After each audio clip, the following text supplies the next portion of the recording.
Alright guys, so today I wanted to showcase my new enclosure for my reticulated python Lucy. She's outgrowing her boa tub and she's getting to the point where she needs a bigger enclosure, and I actually picked one up at the reptile show. I kind of wanted to show you how I was going to set it up and what it looks like.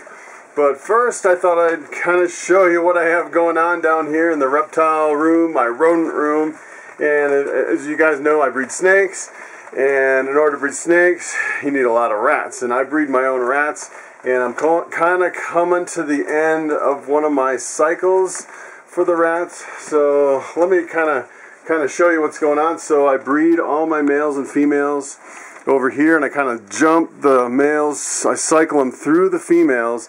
They have babies in here, and then when the babies get old enough, I move them to a male tub and a female tub. And it's, let me tell you, it's trying to sit down and figure it all out. I mean, you can spend a lot of time trying to figure out. Once you get a system, it's not too bad, but it's a lot more complicated than it seems on the surface, trying to produce a regular supply of rats of the right size and not kind of run into a wall. and what I did now is I kind of ran into a wall. So let me show you. So I have all these females in here. Once they reach about a year old, they're pretty much too old to breed. And what I do is I move my old breeders over here, and I had this whole rack full of old breeders. And they're just basically taking up food, and my retics couldn't eat them because my retics just can't eat that much. So I decided to call one of the pet stores, and they decided that they were going to purchase some of my old retired females. So one way to get rid of an excess of rodents is to euthanize them with CO2, put them in the freezer, and then try to sell the frozen rats. But what I actually like to do is I like to call the pet stores in advance, and this time they said they wanted 20 adult rats frozen and 15 live. And what I did is I'll kind of show you my setup here. This is how I transport these. I used to actually raise mice in these tanks, and I actually used to have my snakes in these tanks. Then they went to mice, and they're going through so many different uses. These tanks are really handy, and the thing I like about this is I can put just a few rats in there, doesn't overcrowd them, and it has really good ventilation. They can't chew through the glass when I'm driving down the road. They don't really overheat. You really have to watch transporting rodents. If they overheat, they never seem to really snap out of it. And I put the males in one tank, the females in another tank, and let me tell you, that many rats going to the pet store, that really frees up my extra space. So what I did now, since I moved all my retired breeders out, I still have some extra tubs, but I started going through some of my female racks, and these were actually some of my female feeders, and I decided to actually move them over and use them as breeders. So it kind of frees up my feeder space. I have so many feeders, I have almost too many. And it's almost better to feed the females, feed the males to the snakes, and then hold back the females as future breeders. And I have a lot in here that are coming up. I kind of put dates on. These are going to be retired in March of 2019, so that's just a few months away. So I definitely want to start thinking about raising up some more female breeders to produce babies. And remember, you know, there's a lot of people that looked at my rat rack setup and they're like, oh yeah, you could be a lot more productive if you just paired up everything and everything was having babies.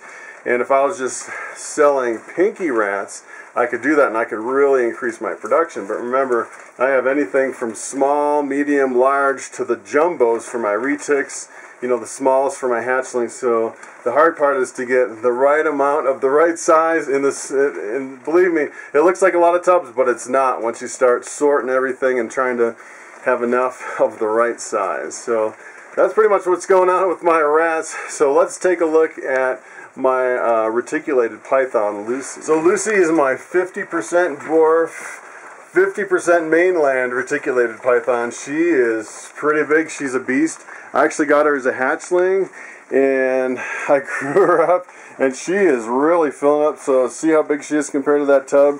She fits in there pretty comfortably, I would say, just at rest, but she doesn't really have a lot of room to move around, and she's really been pushing on the glass.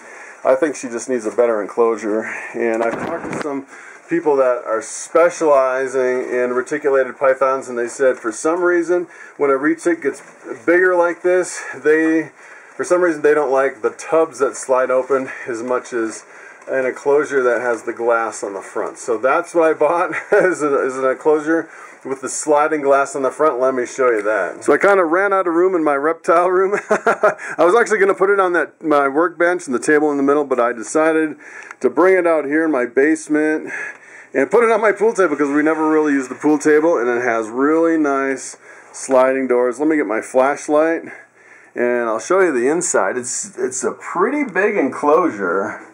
It's really big. It's 6 feet long. It's like 18 inches tall. So if I can kind of showcase it like that. And the problem with the basement here is it's just a little cold. It's too cold really for a retic to have it set up the way it is. And if you look at the back, it has a heat panel built in on the bottom, and they actually routed it into the bottom, and it covers part of the bottom, not the whole bottom. It's a pretty small heat panel, but I don't think there's enough heat. So what I've decided to do is I've decided to get some heat panels on the top, some radiant heat panels, and you can see in the back it has these vents. So I ordered the heat panels for the top and a separate heat controller. And then what I'm going to do is I'm going to put this lock on the front. It has a really nice fancy lock that locks the glass so she can't get out if she pushes the glass open. And once that heat panel comes in, I'll be heating from the top and the bottom. And I think no matter what temperature is down here in the basement, it's going to be really the perfect temperature for her. Okay, so that's it. I'm really looking forward to getting Lucy out into that enclosure. As you can tell, I'm slowly expanding my reptile business further into the basement. I got a little room here, and I'm moving over on the pool table. I actually have another little corner with all my supplies for my shows and everything. So eventually, I think at some point, I'm going to have to move into a separate shop somewhere, maybe move it out of my house, and hopefully somewhere close. Either that or I could just take over the whole house with the reptiles. So I'm going to go ahead and deliver these rats. Thanks for coming along. Thanks for watching, and I will see you next time.